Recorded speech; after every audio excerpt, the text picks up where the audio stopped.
Diktiler. Jügüre motoruna gelip gittik Sabah rayonuna. Bugün bunda rayon sovet oturuşu bola. Hem mine bu binalarını aşı.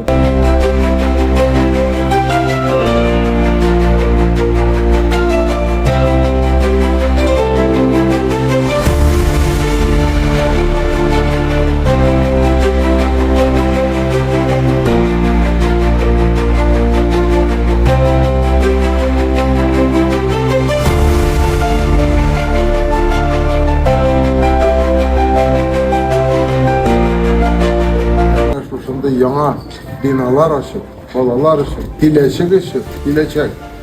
Böyle şunda zor işlengen işinizge büyük zor rahmet.